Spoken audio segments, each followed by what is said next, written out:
Hey, how's it going, everybody? This is our first time doing an interview live here. Live.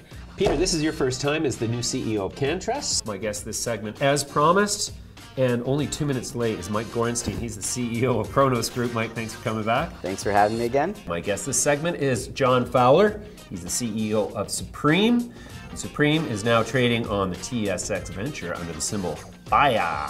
John, thanks for coming back. James, always a pleasure. It's been too long. My next guest here is Sean Dollinger. He's the CEO of Namaste Technologies. Hey, welcome back to Midas Letter Live. My guest in this segment is Brendan Kennedy, CEO of Tilray Inc., trading on NASDAQ under the symbol TLRY. Brendan, thank you for joining me again. Thank you for having me. I'm obviously supporting you because you are the last stop on the media mayhem before I go back to regularly scheduled programming.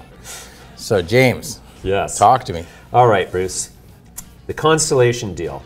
Now they've valued you. They've given you a valuation of what is it? It was a 38%. Let's back up here. So it was about a more than 50%. 51.2% premium to the average closing price on August 14th. Yeah. They are 38% owners with the rights to buy up to 51%. Up to 50. So the way it's structured is they were at 16.4% because if they exercise their two warrants, which they don't currently have access to both pieces, but if they did exercise, that would bring them to 16.4%. Okay. So they were buying a little bit less than 25% of the company for a little bit more than $5 billion. Mm-hmm. Cam is here from Aurora. We're going to talk about the Aurora CanMed merger. First thing I want to ask you, Cam, is how did a war become a love affair? Because we are all good business people. Ooh, that's a very political response. I don't think it's political. It's polite. Oh, okay. Mike, you put out a press release today. I don't know whether you did that to help today's content, but you have now closed the $100 million bought deal, which we were talking about the last time you were here. So we also sent Fraser out with camera crew to shoot you guys out in Stayner, Ontario. And so what's going on with Chronos now that you've been on NASDAQ for almost, 2 months? You know, I don't think it's even been 2 months, probably about 5 weeks. Time flies. Okay, because I noticed right away, as soon as you went on NASDAQ, that your stock volume on NASDAQ was 3 million shares versus 2 million shares on the Canadian exchange. So is that still the case? Are you still trading substantial increase in volume on NASDAQ versus Canada? You know, I'd have to check, to be honest. I focus more on the business than on where the trading activity is. I'd say probably You're not watching your share price? Yeah, you know, it'd be pretty tough if I stare at the screen all day. Elias, you've been working with the anti-doping agency on their medical marijuana policy for athletes during in-competition periods. You want them to allow the use of cannabinoids as a recovery tool. Yeah, moreover, allow them to recognize what my doctor has already diagnosed and prescribed as a medical cannabis patient. So what comes into play is the fact that obviously being in Canada, we have certain medical guidelines, etc., and a process that we are doing. And USADA, the anti-doping agency, is an American base. So there is a little difference in regards to the way they treat medical cannabis. My next guest is probably one of the most recognizable figures from the famous film The Big Short. Danny Moses is currently also a very long investor in the cannabis space.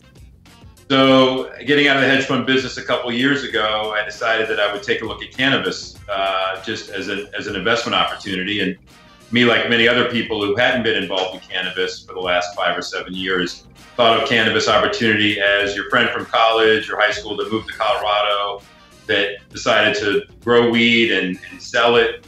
And it really wasn't a real business, so to speak. And after I got over the kind of the stigma and obviously that ignorance that I had about the space, I started to realize that there's a lot of business opportunity here. There's health benefits, there's economic benefits. What has been happening lately with Supreme? You've been doing lots of stuff, seen lots of news. What's the upshot of what we're seeing in 2018? So we've got 2 primary initiatives on the go at Supreme, and one is completing 7 Acres development as Canada's leading premium rec flower brand. So I have a T-shirt that says 7 Acres. Fantastic. I hope you wear it with pride. I do, in fact. I think, you hear a lot of people talking about the flower business being something that's shrinking, being something that's small.